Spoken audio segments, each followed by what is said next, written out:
Hello, Thursday World Economic News like a sex machine. We start with My Budget 360, who gives us that there are 150 million approximately wage earners in the United States, according to Social Security information.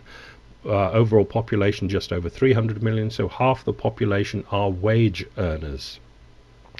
Of them, just under a half of the wage earners earn under $25,000 a year. Just under a quarter earn 25 to 45,000, and just under a quarter earn 45 to 100,000. Now, that's just under a half and two lots of just under a quarter, leaving not much. There are about 10 million people that earn over 100,000, and then up to infinity, lots and lots of money. But it leaves us with the problem, the United States, with the problem that just under half of wage earners earn under $25,000 a year, and that is not much money. Not surprisingly, it leads to so many people being in debt and soon to default on debts taken out. Wicked Local gives us Medicaid costs surge past 10 billion. Boston, Massachusetts. Taxpayers have delivered more revenue to the state treasury nearly every month since October 2009. That was about the time where state and local governments started really squeezing on taxes. But the Patrick administration still faces a significant budget gap, largely because of soaring costs in the state Medicaid program, which has attracted almost 250,000 new enrollees since June 2006, while playing a major role in helping Massachusetts achieve the lowest rate of uninsured individuals in the nation. The lowest rate of uninsured individuals in the nation. Well done, Massachusetts. It's a problem, that health thing in the United States, isn't it? It is, I think, officially out of control. Michigan Radio gives us Flint has set a new record for murders in the city in a single year, and this comes at a time when the city plans to lay off 20 police officers later this week. Flint recorded its 62nd murder of the year on Monday. That broke Flint's previous record of 61 murders in a year set back in 1986, when the city of Flint was much larger. There are no suspects in Flint's 62nd homicide of the year. I wonder how many they've got for the other 61. Demcad's in Flint, isn't he? I like Demcad. Economists view Stiglitz. What lies ahead in 2011? What does Joe say?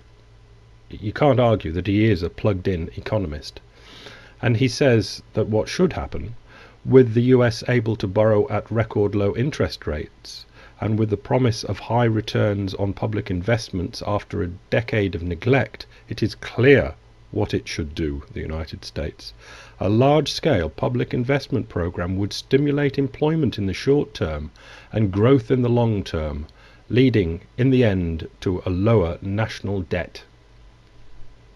Go it, Joe. The Washington Post, EU counts on stopgap measures to contain a crisis. An excellent article by the Washington Post. Surprising, every now and then you bump into a mainstream media article.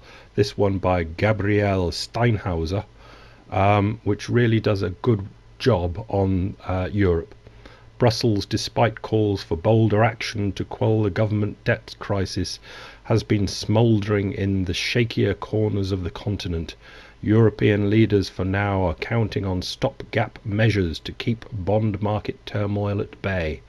And it goes on, 2 pages, very nicely written.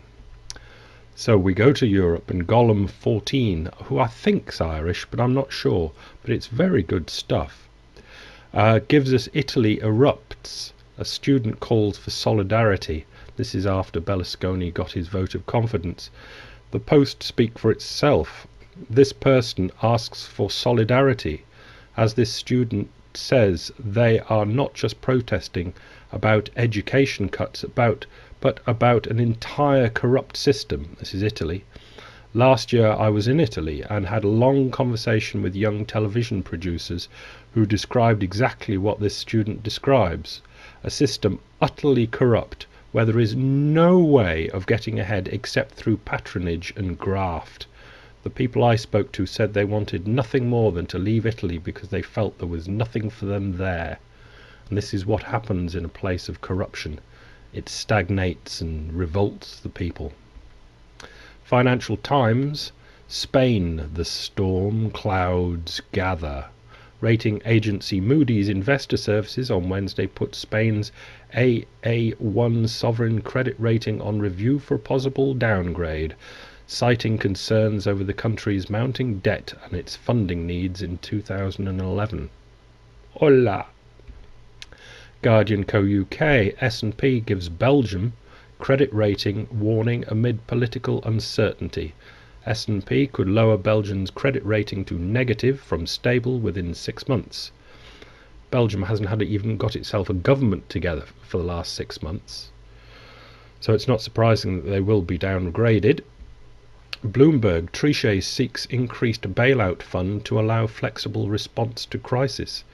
European Central Bank President Jean-Claude Trichet said European governments should consider extending and broadening the region's bailout fund, stepping up pressure on leaders to fight the fiscal crisis. He's the central bank man, and the Germans have got him by their nuts and won't let him go buying bonds willy-nilly. So he says to the countries, get together and get money together best way you can in your bailout fund, and you buy the bonds. I can't. Reuters gives us France's Sarkozy says time to consider SDR role. French President Nicolas Sarkozy said on Monday that his G20 agenda to reform the international monetary system would look at widening the role of the IMF's special drawing rights and tackling international capital flows. They won't listen to you, Nicky boy. Business: the Wall Street Journal gives us yuan demand heats up currency markets. China's currency, pent up inside the country's borders for decades, is emerging as a hot property in global foreign exchange markets. The demand comes just months after Beijing allowed the yuan to be bought and sold outside the mainland for the first time. They're trying to get it out there to be an international currency, but the international might collapse before its currency gets out there to do any good or harm.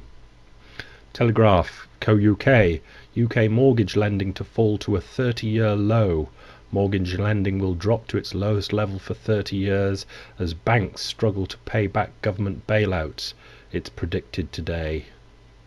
That's one way of looking at it. The Council of Mortgage Lenders has forecast that net lending will fall to just £6 billion next year. £6 billion? Is it a lot? Is it a little? Which is the lowest since 1980. Before the credit crunch hit in 2006, net lending totaled £110 billion, now down to 6. Oops. Guardian Co UK will finish with this. US Embassy cables, WikiLeak.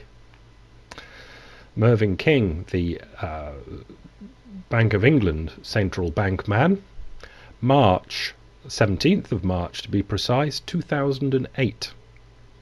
Subject: banking crisis now one of solvency, not liquidity, says Bank of England governor.